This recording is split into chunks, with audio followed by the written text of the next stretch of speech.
Good morning. Hope you're all doing really well. Just walking up to the park now, running a bit late, which I would imagine lots of people are this morning here. We've leapt forward into spring, apparently, and hold on, let's just spin this round. It's Milu, please. It's not actually looking terribly spring-like. Although, look, we do have the lovely daffodils are out now, all over the place.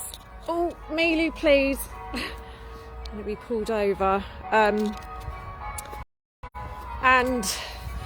it's definitely feeling a bit milder, although there is still talk of snow apparently in the week, which I'm not sure about.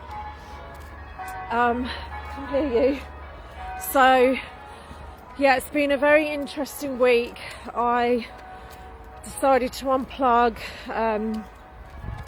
and I wasn't completely offline, but just stepping back from all the stand social media, the news channels, all of the out there stuff that's going on, and I highly recommend it. I think it's something that we need to be doing for ourselves fairly regularly, actually, in order to... So the traffic's a little bit noisy and there's a chance this might cut out, so yes, it's very easy to get completely consumed.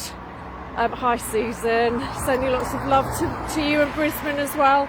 It's very easy to get completely consumed by all the chaos and madness out there,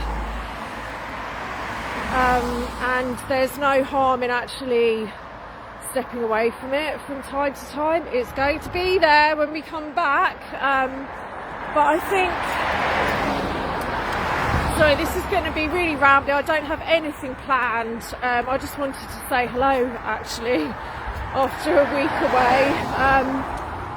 But yeah, God, the traffic's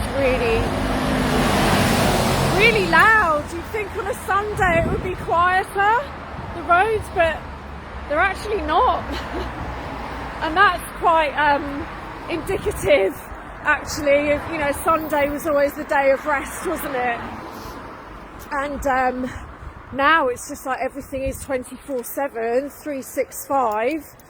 And yeah, that's kind of what I'm talking about, really, is it's so easy to be caught up in that frenetic energy, to always be on, and constantly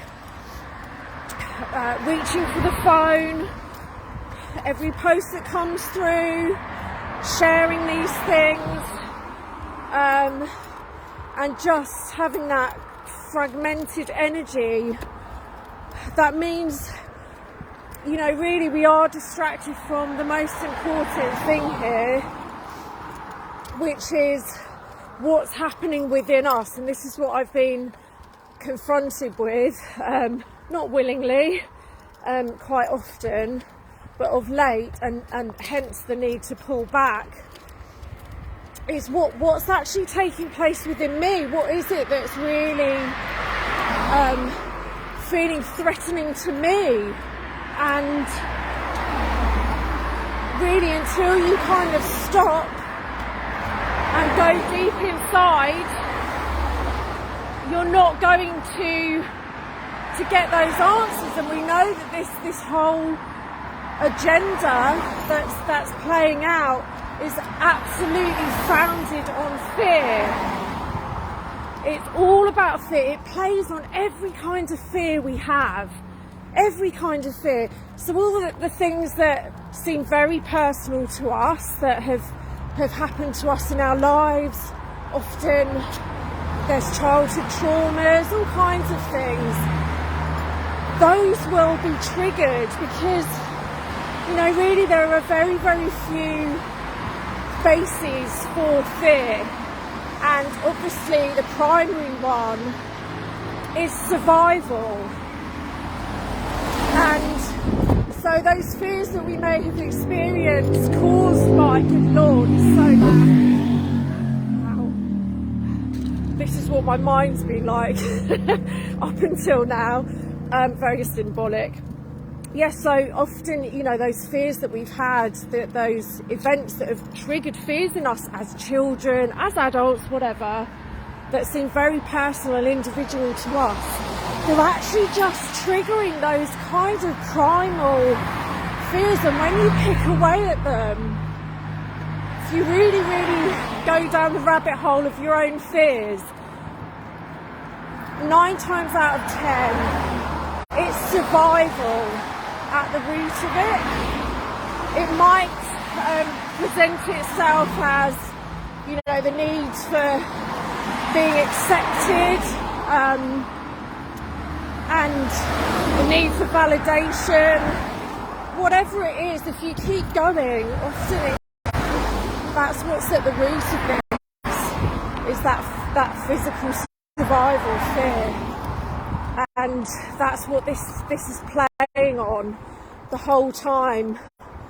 It's that fear of death, and you're not going to get in touch with that much larger part of yourself that's way beyond this physical plane if you are constantly held hostage by the events playing out outside you. Again, it's always about balance, and that's what's so tricky to find. That's what I've been discovering. Finding that up you come. Yeah, finding that balance between fully acknowledging what's going on and doing your bit, you know, getting the information out there if that's what you feel guided to do, but not being swallowed up by it. So that's kind of been my week. It'll be interesting to see how this coming week plays out, where I'm kind of back more being involved, but definitely with a view to being a lot more present in my life and with all this, and a lot more honest with myself about my motivations for sharing certain things. Where's that coming from? Is it a need to have people joining in with my fear, or is it genuinely to empower, you know? And that's really where I want to be coming from. It's a tightrope with all of this stuff for all of us. So anyone who's been going through it, I really feel your pain.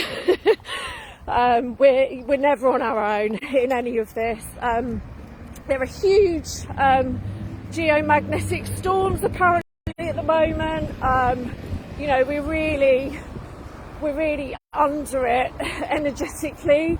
It's very easy to kind of blame ourselves and hold ourselves responsible, because, you know, everything obviously feels very personal and individual to us, but we are a collective, we are all one energy, and there are things that influence that. So be kind to yourself.